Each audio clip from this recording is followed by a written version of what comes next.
Assalamualaikum warahmatullahi wabarakatuh. Selamat hari Jumat dan semoga di hari ini sangat berkah ya.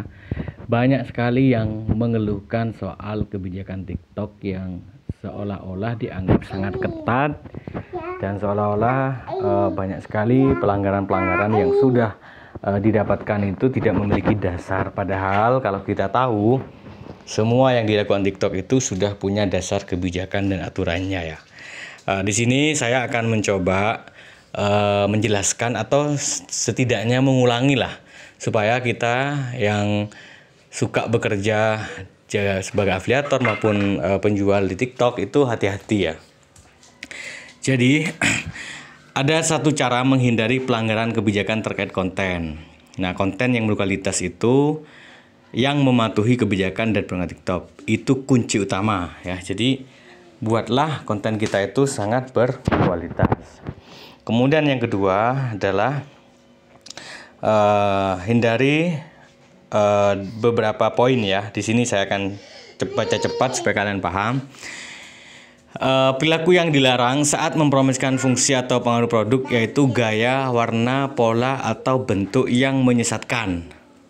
Nah, misalnya warna biru dikategorikan merah, itu kan menyesatkan. Kemudian ada banyak plesetan, misalnya beli di toko oren. Mungkin sekarang nggak nggak dilanggar. Nanti kalau TikTok sudah paham, nanti kalian akan juga dimaksud penyesatan. Kemudian pola ya, pola banyak sekali. Misalnya musiknya, videonya tentang misalnya tentang isu-isu yang sekarang lagi rame, tapi isi keranjang kuningnya nggak sesuai juga sama. Itu juga hati-hati ya. Terus visual yang menyesatkan, pengaruh fungsi fitur dan manfaat harga, diskon yang promosi yang menyesatkan juga nggak boleh teman-teman ya. Nah, apa yang harus diperhatikan bagi para seller? Semua konten harus konsisten dengan produk yang sebenarnya. Jadi kalau mau kena, usahakan mau kena terus begitu ya. Tidak boleh menyesatkan. Misalnya ternyata judulnya mau kena, isinya bikini misalnya, nggak boleh. Terus produk yang harus disertakan dalam konten video terkait. Nah, itu sudah banyak ya. Terus konten tidak boleh berisi janji kinerja, deskripsi atau klaim mutlak yang lebih-lebih tanpa bukti objektif yang valid untuk mendukung klaim tersebut. Mengada-ngada itu nggak boleh juga. Bukan brand dianggap branded, itu juga hati-hati. Kemudian konten tidak boleh mengandung perbandingan berbahaya dengan produk atau situs niaga lain. Misalnya produk ini 20% lebih murah daripada situs web ABCD dan segala macam. Jadi nggak boleh banding-bandingin ya.